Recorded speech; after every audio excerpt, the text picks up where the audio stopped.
మరి ప్రజల్ని ఆదుకోవడమే, రైతుల పక్షాన ఉండడమే, మహిళల పక్షాన ఉండడమే మా ధ్యేయంగా మేము పనిచేస్తూ ఉన్నాం. అందుకనే ఈరోజు కొంతమంది మరి ఫిరాయింపులను వ్యతిరేకించినట్టుగా నటిస్తూ ఉన్నారు.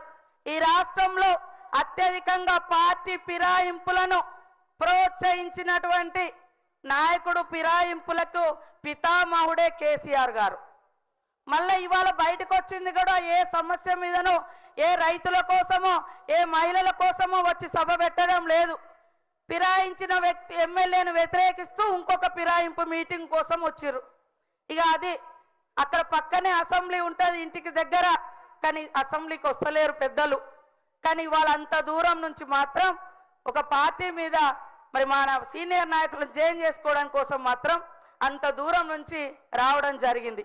ఇది ప్రజల కోసం ఉన్నారా, వాళ్ళు వాళ్ళ సొంత ప్రయోజనాల కోసం ఉన్నారా, ఒక్కసారి ఆలోచించాల్సిందిగా కోరుతూ ఇక్కడికి వచ్చిన అక్క చెల్లెలకు, పెద్దలకు అందరికీ కూడా పేరు పేరున రైతన్నలకు వందనాలు, శుభాభివందనాలు తెలియజేస్తూ మా మహిళా సంఘం సభ్యురాళ్లతోటి, మా వీవోలతోటి, మా మహిళా సంఘాల లీడర్లతోటి తొందరలోనే మేధో మదనం పెట్టి వాళ్ళకి ఇంకేం సమస్యలు ఉన్నాయో తొందరలోనే అవన్నీ ఐడెంటిఫై చేసి ముఖ్యమంత్రి గారి ఆలోచనతో